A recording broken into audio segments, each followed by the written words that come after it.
So then that means we kick off the Sunday games, and the early games start with probably the two worst teams in the league currently, outside the Jags. I'll give them their props. Both 1-3 though, Jets and Falcons. The Detroit Lions say hello. Yeah, true. Yeah. Well, there are a few teams also floating around on 1-3, the Eagles and Vikings as well. Man, that Lions-Vikings game. We'll get to that. So the Jets are taking on the Falcons. Jets got off their donut with a bit of an upset win over the Titans. Titans, of course, had no receivers in this game. We expected Derrick Henry to get 50,000 touches. But in the end, they did enough. I think just did enough to stay ahead, which meant the Titans had to chase, so they had to throw the ball. So it actually ended up being the backup running back who got in there for a fair few touches as well. Not touches, but receptions, because they played a third down, like nickel-style offense to try and catch those points. But the Jets, they did get off that donut. They did get 7 sacks. They do have a good defensive line. Of course, still gave up 450 yards of offense, but they did manage to win. Falcons, on the other hand, didn't blow a bit of a good lead, which ended up being a good back-and-forth game between them and the Washington team. And that man who's now on Monkey's fantasy team, Cordell Patterson, still showing that he is number 3 ranked, I think, for fantasy currently, and the best running back on the Falcons team at Anthony Pizzola. He's the highest scoring fantasy running back on the Atlanta Falcons team. Monks, how did he go for you on the weekend in your fantasy team? I imagine you started him, did you not? Yeah, he went great riding my bench. I had at least 50 points on my bench this week, I think, and only lost by, what was it, like 2 or 3 points. So yeah, not dirty about that at all. I believe the man that you had as well was a late scratch in Julio Jones. Goes to show, look, if you're serious about this, boys, the alarm's got to go off. 3:55 in the morning. Say, babe, don't worry, I'm doing some important work stuff. I've got to be up early, and just make sure that your fantasy lineup's set. That's it. Yeah. But no one mind. I can't lie. I have done that once or twice while I've been versing you, just so I do. I was like, quick, check it. Yeah, he's healthy. Good. Go back to sleep. Yeah. No, look, to be honest with my luck, I'll probably put Patterson in this week. And have Julio out, and it'll just be absolutely reverse to hell the tape. So, can't win either way. Well, that's something I wanted to ask you, boys. Do we see this being maintained? I'm still very skeptical. Look, it's awesome to see a bloke that's been in the league 10 years, essentially as a kick returner, go out and have such a big impact on the offensive side of the ball. But do we see him at the end of the year being number 3 running back overall, or is this just a bit of an anomaly to start off the year? Maybe not number 3 overall, but I think he could be up there because the Falcons have that same problem I just mentioned before that the Titans had, whereas they're going to be chasing. They're probably going to be behind a lot, which means they got to pass the ball. Mike Davis can catch passes, but their preference is, well, we'd want to get Patterson into those spaces versus Mike Davis. And they can move him around the formation. They can spread him out wide. He can play receiver, whatever. And it definitely helps when they've, sending Ridley and Pitts downfield or go those 20-plus routes. Then they're hitting Cordell underneath, so they're freeing him up. Yeah, hitting those flats.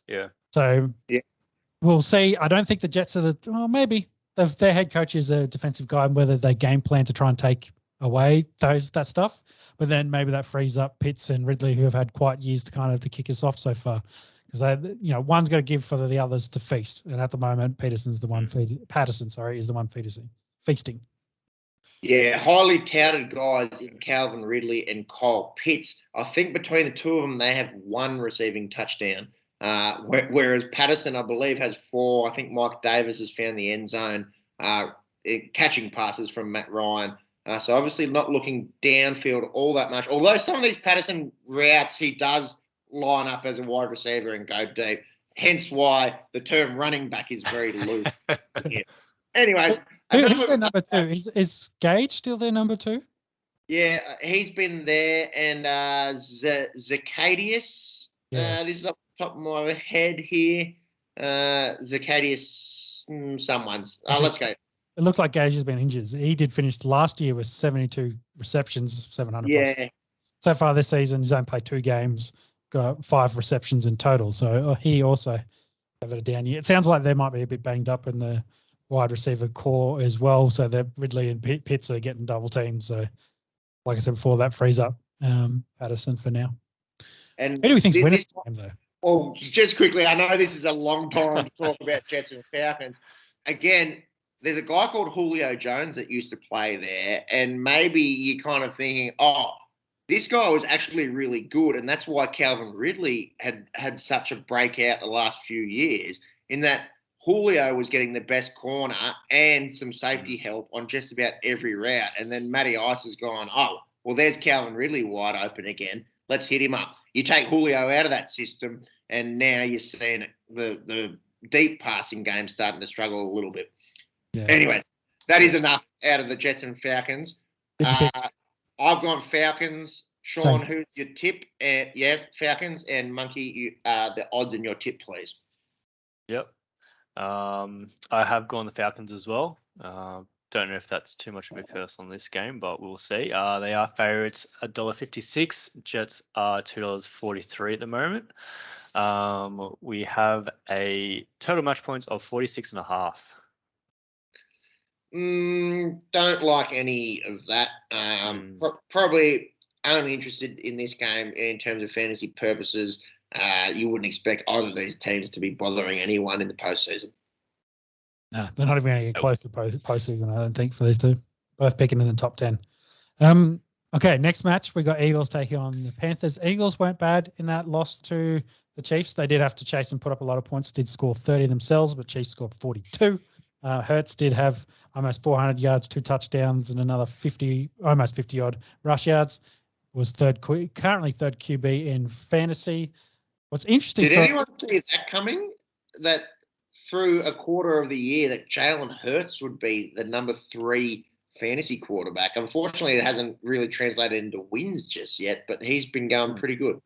Yeah, potentially, and I think you could kind of see it if he was going to be the starter long term, and they had conversations about other stuff, and he kind of inserted himself in there. But he's the type of quarterback that does well in fantasy. I can't remember who's won. I know Murray's 2. I'm not sure who 1 is at the moment. I think it's Mahomes as of this week. I think as of last week it was Brady, but I think it's Mahomes and Kyler too. But yeah, look, fantasy's not football. It favors guys that run the ball a lot. So I tell you, who hasn't been able to run the ball is Miles Sanders. I've got him in my other league, and he has been next to a non-factor. He had 13 rush yards on the weekend, and he had 27 in week 3. He has single-digit carries in the last 2 weeks. I think fantasy owners should be worried. He was probably a top 15 running back on people's boards at the start of the year. I don't know what's going on there. They can't run the ball. Is it just because they're always behind? I'm not sure. Yeah, it's past that. It sounds like he's in a timeshare with Kenneth Gainwell as well. So he's actually been playing pretty well and stealing some of those touches. But like they've got that similar problem. Like, hey, we got to chase.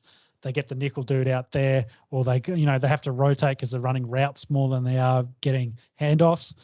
So they rotate them a bit more, keep them fresh, etc. So it sounds like he's in a timeshare and Gainwell's been doing well. Obviously, maybe it's just better chemistry there with Hurts now as the starter. But yeah, we'll have to see how that progresses going forward. Gainwell's a big name on the waiver wire for this week. So if no one's picked him up, check that out. But someone that does have good chemistry with Hurts at the moment is Devonte Smith, who is starting to ascend. He's definitely the wide receiver number 1. He did have 7 catches for 122 yards in that game. But as we said, Eagles' offense has been good. Their defense, not so good. On the flip side, we then have the Panthers. They did cop their first L, losing to the Cowboys. Sam Darnold did have 2 rushing touchdowns as well. That's 5 for him on the year, looking like Lamar Jackson out there. DJ Moore has been excellent this year too. He had 8 catches for 113 yards, 2 touchdowns. But it's hard to chase the Cowboys and their offense, and the points they can put up did go down to them. And this one, though, I still like Panthers. I'm actually backing the Panthers over the Eagles in this one. Yeah, I like the Panthers too. I'd like what the Eagles are doing on offense. It's quite surprising, despite not having a running game. But they're normally renowned for having a pretty stout defense, and their defense has been very, very ordinary. So I'd expect the Panthers to get the job done at home here. Monks, your thoughts? Yeah, so Panthers have been quite surprising this season. I think a lot of us have sort of written them off, particularly against the Saints at least. Well, if you'd asked me who'd be who'd have the most rushing touchdowns through 4 weeks of the NFL, and you told me Sam Darnold, I would have said get the drugs and tell me who the real person is. But turns out it's Sam Darnold. Yeah, that's it. And yeah, again, quite surprising for Sam Darnold. The situation he was in at the Jets to move to Panthers. Quite surprising. I have gone Panthers this week. They are favourites at $1.51. The Eagles are out at $2.56, and we've got a total match points of 45.5. Yeah, interesting that those over unders. 45.5. They might get. I think they might do that easy. Yeah, I like overs more than anything. Yeah, definitely overs more than anything in that. Okay, so then we move into Saints taking on the Washington football team. The Saints are coming off a shock loss to the Giants. Their defense has been pretty leaky. They've got some good talent there in the secondary. They've got some guys on the defensive line, but they just can't put it together as a whole as a defense. Taysom Hill is a force in the red zone. I think Winston only had 17 passes in this game. So they're very much low on passing and high on rushing attempts, and Kamara got 26 for himself in this. Washington, on the other side, did come off that win against the Falcons. Scary Terry being very scary, had an electric game for them to get them over the line. And JD McKissick's touchdown to win it, to jumping out from the 8-yard line over the pylon to get the win was good viewing. Who do we think in this one, boys? What are you leaning towards? I thought the Saints would be better by this point after a month of football, but I'm not so sure. Well, after week 1, when they destroyed my Packers, and I thought, oh, wow, maybe the Saints are the real deal here. They've looked very lackluster since then. An interesting matchup here. I probably lean towards the Saints. I do think they're a better side than the Washington football team, whose defense, who was meant to be this really good defense coming into the year, hasn't been that good. Just got home late against the Falcons thanks to that JD McKissick. I don't know if you guys played Tony Hawk's back in the day, but you could turn the moon gravity on and just fly through the air. That's what JD McKissick looked like diving into the end zone there. But I'm going to go Saints. I think this is a tough one to pick, but I'll go Saints for the away win. Yeah, I had the same kind of thinking for you as well. I thought that, the Washington defense, their secondary just hasn't been where it's at, and that's really hurting their defensive line. But I think the Saints' overall defense should be better, and their offense not hitting all its stride or hitting its gears yet. Still, of course, missing their top two wide receivers. But they've still got Alvin Kamara there, and he's doing bits for them. So I've gone Saints as well. I have actually gone Washington. Yeah, Saints have been underwhelming for me. I don't particularly know why I've gone Washington, probably at home. Defense does have something to prove. Hopefully this is the game that they can prove it. Winston's probably hasn't stepped up as much as he probably could have so far to date. That's probably why I picked the football team there. They are going into the match as underdogs at $2.12. Saints are favourites at $1.73. So still going to be very, very close competition. And we've got total match points of 44. Avoid all of that. Yeah, really unsure. I think the only unders I'd take would be Jameis Winston pass attempts. There's probably a market on that, and it'd probably be like 15 for it. Yeah. Uh, Moving forward, battle of the AFC South teams. The Titans take on the Jaguars under their party mad Ohio State pink sweater wearing coach. The Jags, there's only two teams left that are 0-4, the other one being the Lions. James Robinson has been very good the last few games. I don't think Trevor Lawrence is that far off. I think there are other teams out there that are 1-3 that perhaps are on the same level as the Jags. The Titans, on the other hand, they had that unexpected loss to the Jets. Their offensive line, which has been a strength of late for them, has been bad. Tannehill's been sacked 17 times, including that 7 to the Jets that we mentioned. And I learned a hard lesson last week. I looked at the line for Derrick Henry rush yards. 124 was the unders overs there. And the bloke went out. He had 33 carries for 157 and a touchdown. And how's this? Through 4 weeks, he's got 103 carries, 510 yards, 4 touchdowns. He's on track, considering there's an extra game this year, to go well over 2,000 rush yards and also on track for close to 20 touchdowns. I thought he already hit those 2,000 yards last week. Pretty close. Pretty close. At James Webster, the accountant. Yeah.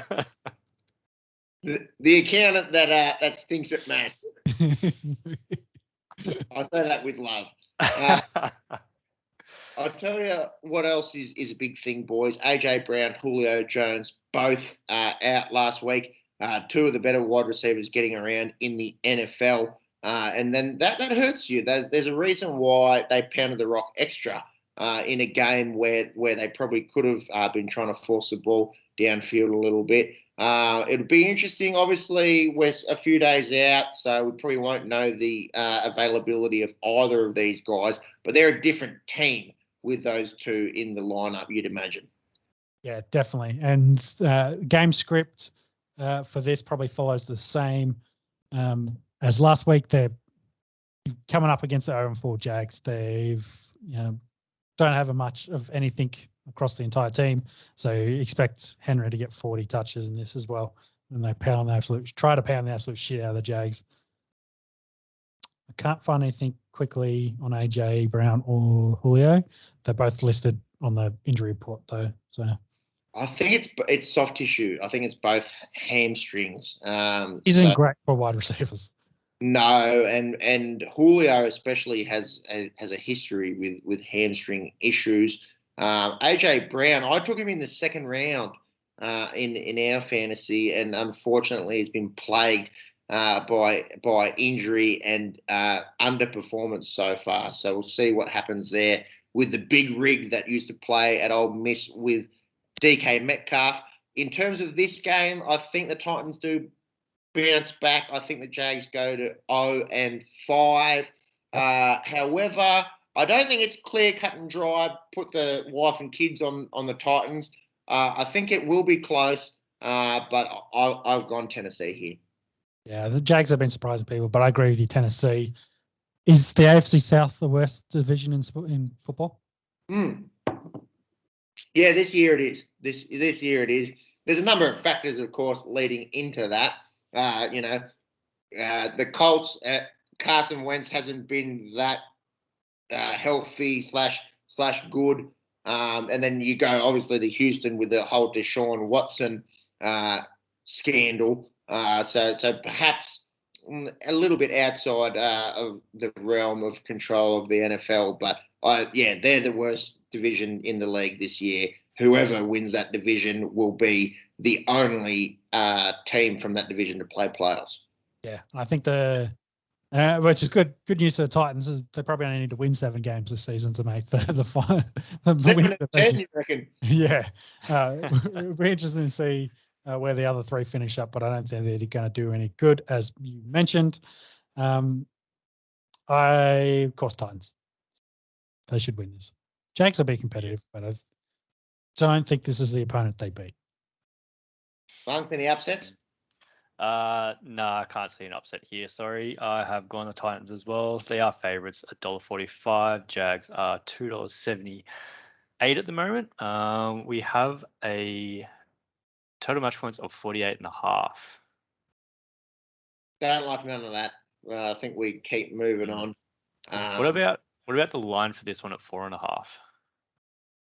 No. I do like that. And again, especially if those receivers are in, which we won't know for a few days. But yeah, 4.5 is always a hard one, isn't it? Because three and a half really, because of the field goal factor. But yeah, I think the Titans bounce back and get the job done here. Yep. And then that leads us into the worst game of the round, purely on records, because we've got an 0-4 team taking on 1-3, and that is the Lions taking on the Vikings. The Lions went down to the Bears, 24-14, and the Vikings played an absolute burner in a 14-7 game against the Browns, and another close battle for them. But I think, and you're probably going to agree with me, the Vikings at 1-3 are not a 1-3 team. I think they're the best 1-3 team in the league. They've been very, very close. They've had an overtime loss. They've had two losses. One was the overtime loss and another loss by a field goal, and then that low-scoring affair against the Browns on the weekend. I think Kirk Cousins has been really good. He probably had his quietest game against the Browns on the weekend. I think the Vikings do this very easily at home. Detroit's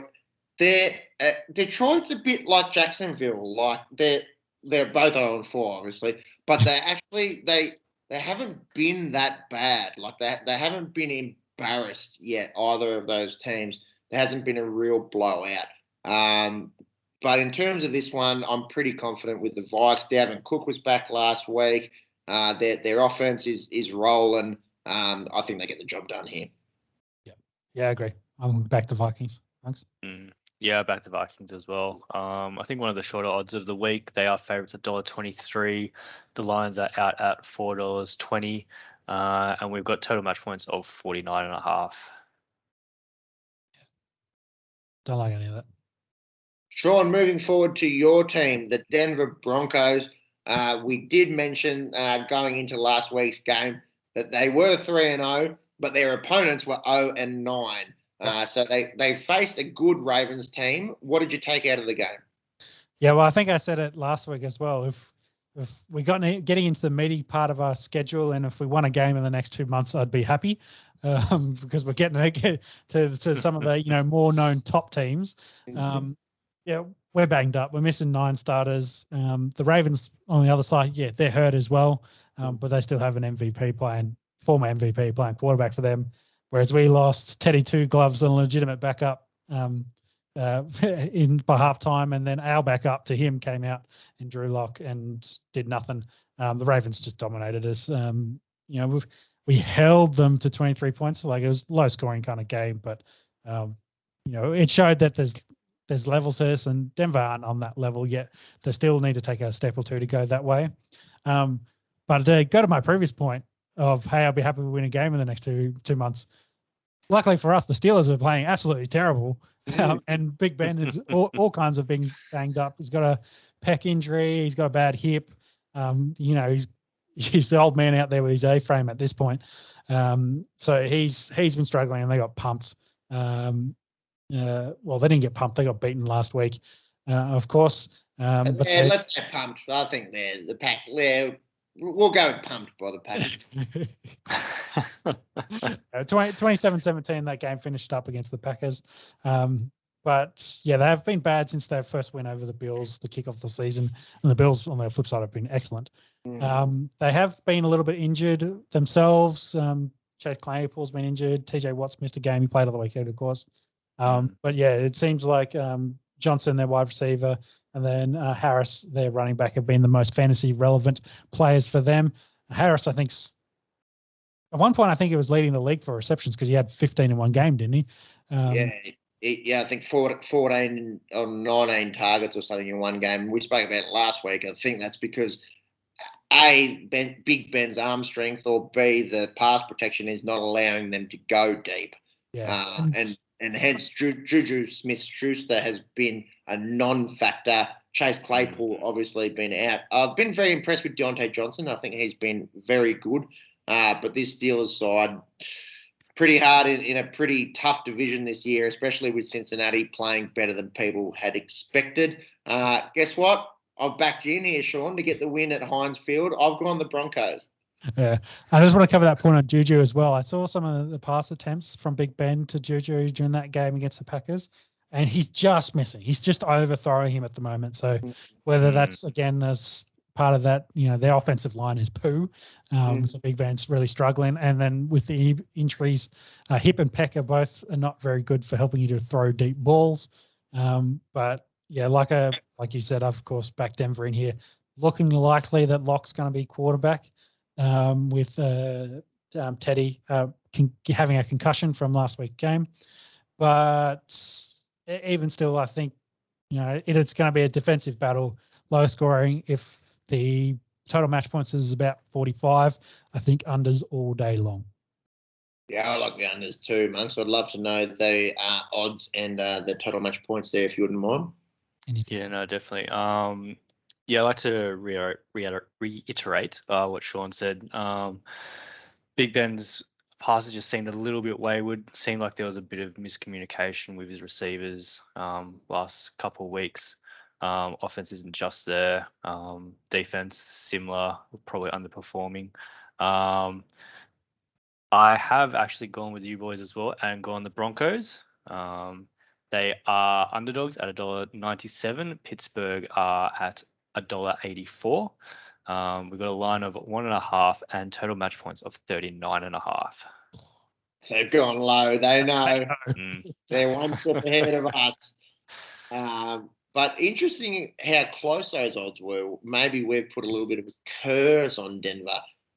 Maybe everyone else in the NFL world has kind of cottoned on to the fact that they've put away 3 pretty garbage teams, and maybe Pittsburgh's a little bit better than the teams that they've beaten. But we'll find out on the weekend. Yep. That leads us into a matchup between 3-1 teams, and the Packers taking on the Bengals. Pack finally starting to get on a roll after their terrible start to the year, but they've their first 6 quarters, let's call it that. Their first 6 quarters were pretty average, and then they've hit the right gear and have started to kick off. So they're, of course, 1-3 on the trot. Randall Cobb starting to get involved as well. Got a touchdown, I believe, against the Steelers. 2. Yeah, 2. On the flip side, though, the Bengals, they started off pretty slow, 14-0. You thought they were always in that game, though, and I think their defense, it was a bit of a defensive battle against the Jags. It was quite interesting. Their defense kind of got them into it and then got them into situations, and Joe Burrow then kicked off, and they played pretty well. They got, Burrow finished with almost 350 yards with 2 touchdowns, but they did get Uzmar very involved, and he had a big game. Their tight end, he did have 5 receptions, 95 yards, and 2 touchdowns. Do I see them beating the Packers? No, I don't think so. Yeah, I tend to agree, and possibly a little bit biased, but the Packers have been very good other than that game against the Saints in week 1. And yeah, like you said, a little bit of a slow start against Detroit, but nothing like a game against Detroit to get you into a bit of momentum, and they haven't looked back since then. The Bengals, they've surprised a lot, been a lot better than a lot of people expected, but I think the Pack get the job done here and progress to 4-1. Yeah, I think Joe Mixon also is. Big point there. So that'll be Samaj Perrine that takes over the majority of the carries there for Joe Mixon. I don't think he's expected to be out long. Quick news says he may miss a couple of weeks, and he's not practicing at the moment. He's dealing with an ankle sprain, which ankle's never great for a skill position. No. Marks, if you wouldn't mind, before we get into the late games, the odds and your tip, I'm going to duck off for a quick wee and I'll be back. Sure. Yep. So I have also gone the Pack. They are favourites at $1.59. The Bengals are out at $2.37, and we have total match points of 51.5. It's a bit high. Thought if it might have been in the 45 kind of bracket, I think that would have been juicy. 50s, 50, yeah. We'll see. Yeah, I mean, Pack's always good for the points, and Bengals have been okay, so they could push it. We'll see. They did start off very slowly against the Jags, which would have me worried for that. But anyway, Sunday late games. We'll kick off with the Bears taking on the Raiders. They're going to Las Vegas. Bears, of course, as mentioned before, have announced during the week that Justin Fields will be their QB going forward. And I think that's pat on the back to us for the start of the year that Andy Dalton wouldn't last a month. And that has come to fruition. Bad news for them. Their running back, David Montgomery, they were worried ACL. Luckily, it's only a knee strain, but he will miss 4 to 6 weeks. They do have former Chief and Damian Williams to come in as their next man up, who potentially could have been a Super Bowl MVP if he didn't play with someone named Patrick Mahomes in that team. He's got some ability. Yeah, definitely in that Super Bowl. It's kind of been second fiddle since then, but an excellent game. I'd imagine being picked up in a lot of fantasy leagues, you'd think he'd have a bit of a role this weekend. What about the Raiders, boys? Probably a bit of a reality check after a flying start. They had been involved in some wild wins, I suppose, in the first few weeks. So maybe a little bit of an L. Not the worst thing for him to cop. I was just happy I had a very close encounter in our fantasy matchup. I needed, I think, less than 36 points out of Austin Eckler and Mike. Eckler had an excellent game. Mike Wood had a little quiet one to get me a W there. But the Bolts and that AFC West, we talk about the AFC South being horrendous and the NFC West being very good. The AFC West is very, very good. And this matchup is scintillating. Justin Herbert has been unreal. He doesn't look like a second-year quarterback. He looks like a bloke that's been in the league for 6 years. What do we reckon here, boys? You're jumping ahead of us. We haven't finished up with the Raiders yet. Oh, my apologies. No, that's all right. You did mention the Mike Williams bit there, and that was a good point you made because the Raiders actually did pretty well on the receivers for the Chargers. Like Keenan Allen, I think he had 7 receptions, but it was for 36-ish yards. So they did well on the receivers, not so well on the tight ends and running backs, as you mentioned. I think I've got an upset in this and picked the Bears. Ooh. And I wanted to – no, I picked the Raiders, so no upset from me. I wanted to make change it. You must be thinking it.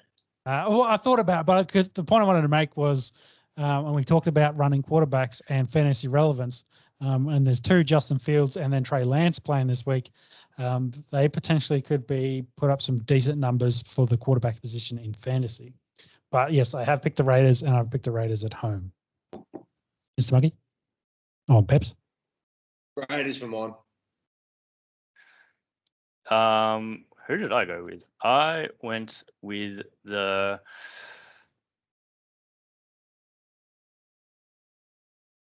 I'm going to say Raiders. I don't know where it's gone. You're listening. I am all over the shop at the moment, aren't I? Yeah, Raiders are favourites. They are $1.39. The Bears are $3 at the moment. And we've got total match points of 44.5. Yeah, listeners, you just had a preview of the inner workings of Monkey's head as the cogs tick over. That's what happens when you try to mass. No, I was just going back to the Sunday. Technical glitch, because that would have been an easy cover. I think possibly might have got us out of a sticky situation there, Monks. But it was just the cogs turning in there. That's it. No, I was just thinking. We did not cover the Tampa Dolphins game. The early games are Sunday. It's probably because we didn't have it in the notes. So Tampa Bay takes the Dolphins. As the resident Tampa Bay fan, to remind us here, quick take. Tampa Bay, of course, beating the Patriots. They should beat the Dolphins for mind. And I'll have a quick look. The Dolphins lost to the Colts last week. So, yeah, Tampa Bay for me. Yeah, Tampa, my apologies there, boys. Trying to string together the notes a little bit rushed this week, and I've missed the battle of the Floridian teams. But I don't think we need to spend too much on this one because Miami's offense has been dreadful. And whilst Tampa Bay were probably a little bit underwhelming in that big game of Tom Brady returning to his home at Foxborough, they got the win. They're much better on paper, and I think they win this pretty comfortably. Yeah, I agree.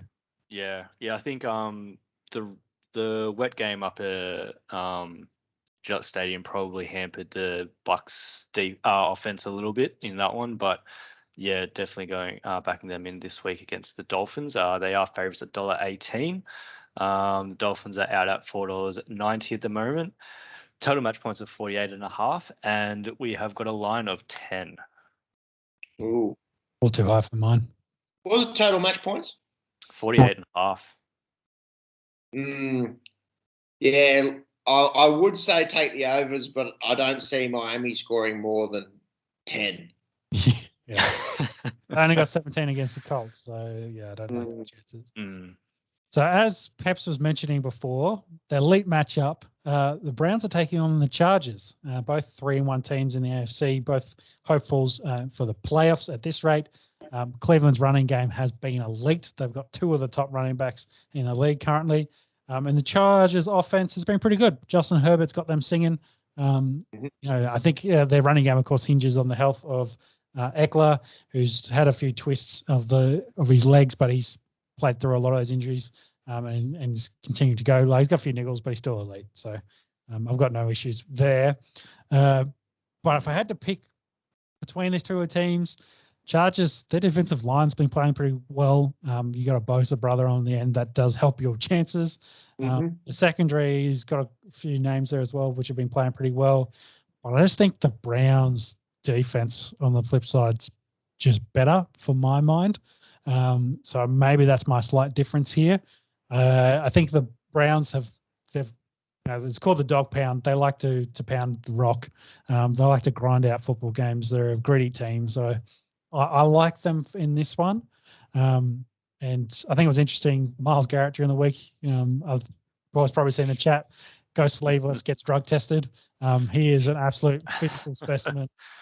So yeah, I like the Browns in this one. And I think this might end up being a bit high scoring than I alluded to with the defensive stuff before. But yeah, I like this one. This is going to be a good game of footy. Dude, Myles Garrett's traps have got traps. Like, he is a specimen. It's ridiculous. I think the key is that matchup is that defensive line of Cleveland up against that offensive line of the Chargers. The Chargers invested heavily in bringing across a few guys. Corey Linsley, their center, was at the Packers last year, and I think that's where this battle will be won in the trenches. And you know what? We've been agreeing with each other a lot throughout these games. I want to go something different. I think the Chargers at 3-1 with that high-powered offense and that sneaky good defense, I think they get this one done.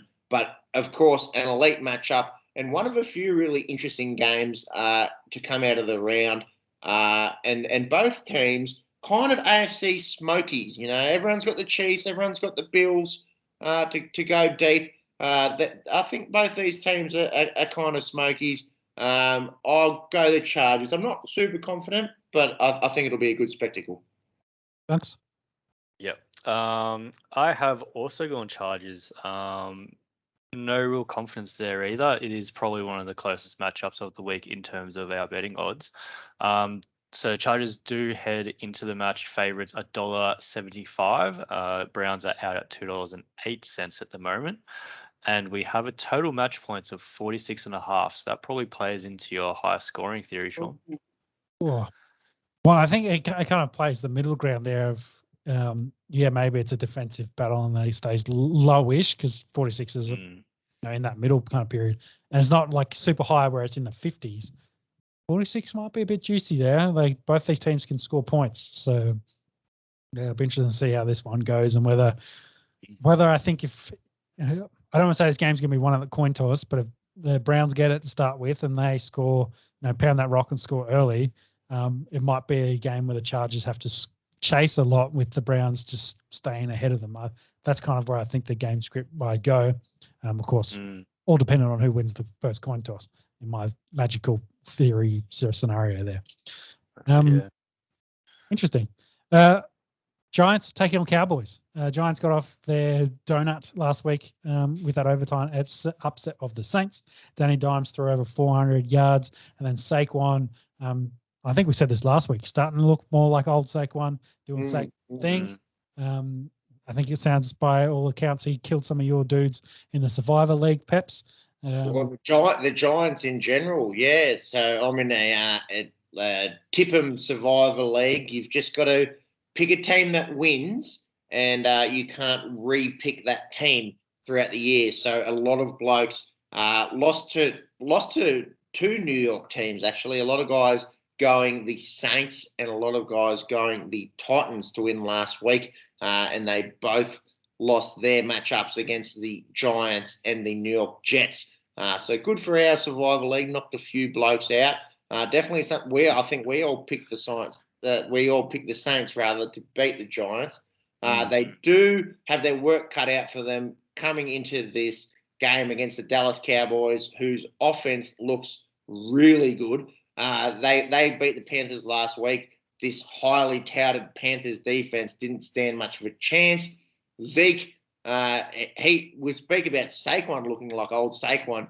Zeke hasn't had the injuries, but possibly a little bit lower in production last year than what people had expected. How's this? 20 carries, 143 yards, and a touchdown, and complemented by Tony Pollard there.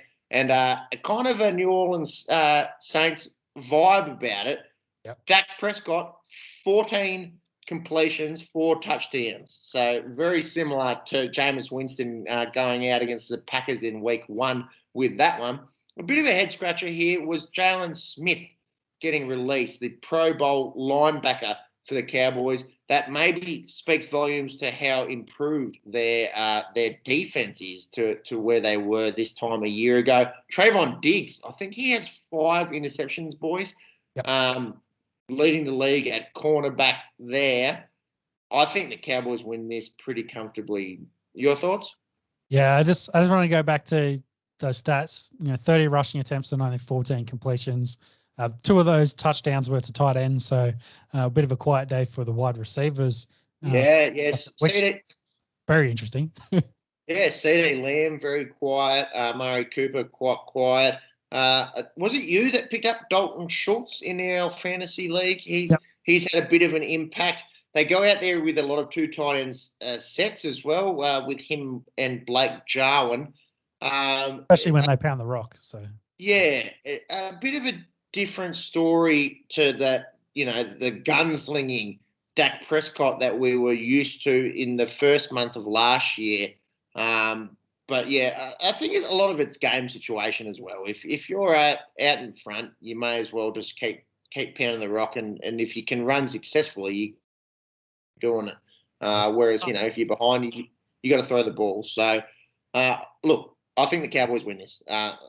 Clear as mud. I think they're the best team in this NFC East, which is a little bit spicier perhaps than prior years. Yeah, and just to finish up that Jalen Smith point as well. Yeah, what's the go there? So, as you mentioned, I think he's a 2-time Pro Bowler as well. By all accounts, his effort was one part of it. There have been some questions about his speed at the position, but then his effort during the start of the year was, supposedly not there. Maybe drafting Micah Parsons, your potential replacement, doesn't help motivation. They had good money invested in him, so they've obviously just saw the writing on the wall and they've got rid of him.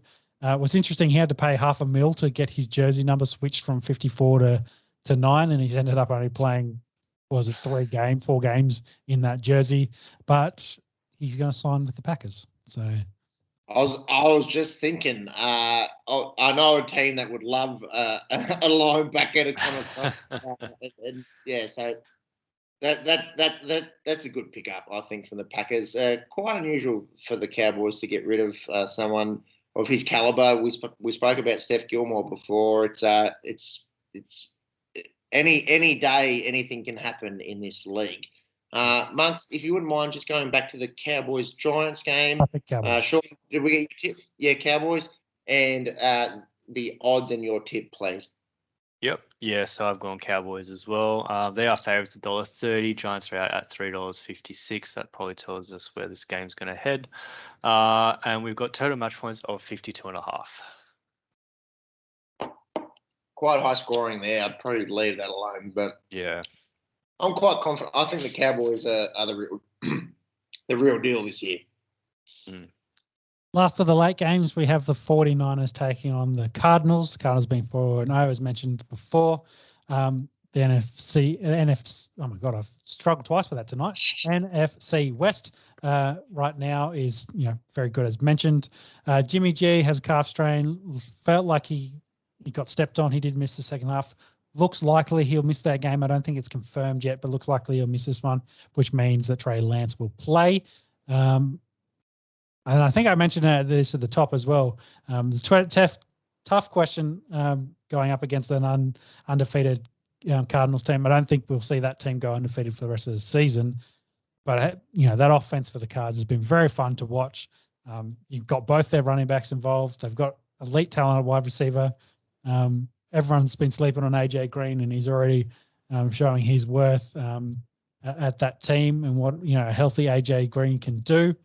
I don't see the 49ers winning this, even with their very good defense. I'm going to back the Cardinals to go to 5-0 here. Yeah, I agree 100%. That Cardinals offense is scary. And then we forget on the defensive side of the ball, you got guys like Chandler Jones, JJ Watt, and Buda Baker running around. I think the Cardinals go 5-0, and I think we've got to start talking about them as being a Super Bowl contender. They're definitely looking like it. Mr. Monkey? Yeah. All things going to plan. If Trey Lance does play, this is probably going to be a huge game for him. Probably going to set him up for the next couple games, if not the rest of the season, if he has a good outing, I guess. That being said, I have gone Cards. They are favourites $1.42. 49ers are out at $2 and $2.90. I've got total match points of 49.5. Yeah, and I'm going to say this because I think, let me double check. I am versing the Cards defense this week in fantasy. I am. I think they might finish with 2 interceptions and 7 sacks in this game with Trey Lance in the full start. I think they're really going to get after him, which is not great for my fantasy outlook, but just that's my feeling on that one. Sunday Night Football. Let's finish it off with that's a big game coming up here with the Bills taking on the Chiefs. Bills are 3-1. The Chiefs starting their ascendancy back up the ladder. They're 2-2 after their win. Of course, this is the last year's AFC Champ game. We mentioned before, Bills dismantled the Texans, held them to 0, scored 40-plus points. Looking like they got the best day in football so far. The offense is elite. They've got talent all over the place. Chiefs finally got into a role, finally got Tyreek Hill back involved after he'd gone missing for a fortnight. He finished with 11 catches, 186 yards, and 3 touchdowns. He just got stopped before he got his 4th. Mahomes got 5 touchdowns and just under 300 yards. Did throw 1 pick, but it's all good, including some, typical Patrick Mahomes underhand passes, etc. CEH, Clyde Edwards-Helaire had a good game as well, 102 yards of receiving and a touchdown. On the flip side, Kels was a bit quiet. He had 4 receptions for 23 yards. But what do we think going in this one? And I'm going to go out on a limb and pick the upset here. I've picked the Bills. I love that. The way they've been playing the last 3 weeks, you can't argue it. I think that if this wasn't an Arrowhead, I'd be way more confident. But since it's an Arrowhead, I was just like, oh, I like the Bills. Don't like them that much now. I stuck true and I've picked them in this one. They've been a powerhouse on both sides of the football. For mine, the Arrowhead advantage and the experience of the Chiefs, I've gone them here, but this is the match of the round. I think we can agree, and how good that it's in prime time. It's Sunday night, which means a sort of midday game for us here down under. Can't wait for this one. You know what I'd be interested in this one is the total match points. I think this is a shootout. I think we get the offensive shootout that probably people want to see. I hope it's 55. I think that's a decent overs pick there. I reckon that's pretty close to spot on. Pretty close. I have backed the Chiefs. I guess, we probably mentioned it last week. They had seemed to have a bit of a slow start to the season. But yeah, really, I guess, turning that corner now. They are favourites, $1.56. The Bills are out at $2.25 at the moment. Total match points is 56.5. Oh God, that's a lot of points. It's a lot of points. It is a lot of points. What did we have in the Chiefs Eagles game? It was about 72, I think. So 72 there, and yeah, Bills put up 40. Yeah, but that was against Houston. Houston. Couldn't score a point against the Tuggeranong Tornadoes defense. They put up 43 against Washington, again, defense, and 35 against Dolphins. So this will be the biggest test. Yeah, I think it was as well. Yeah. Sunday night, it is a high line, but I think we do get the shootout that we're hoping for. I thought they might have actually pushed that line closer to 60. The fact that it's closer to 55, I think that's juicy. We'll go after that. Monday Night Football, last game of the round. We have the Colts taking on the Ravens. Colts coming off a donut against the Dolphins, but not the most impressive game of football. Ravens, of course, getting that big win in Denver.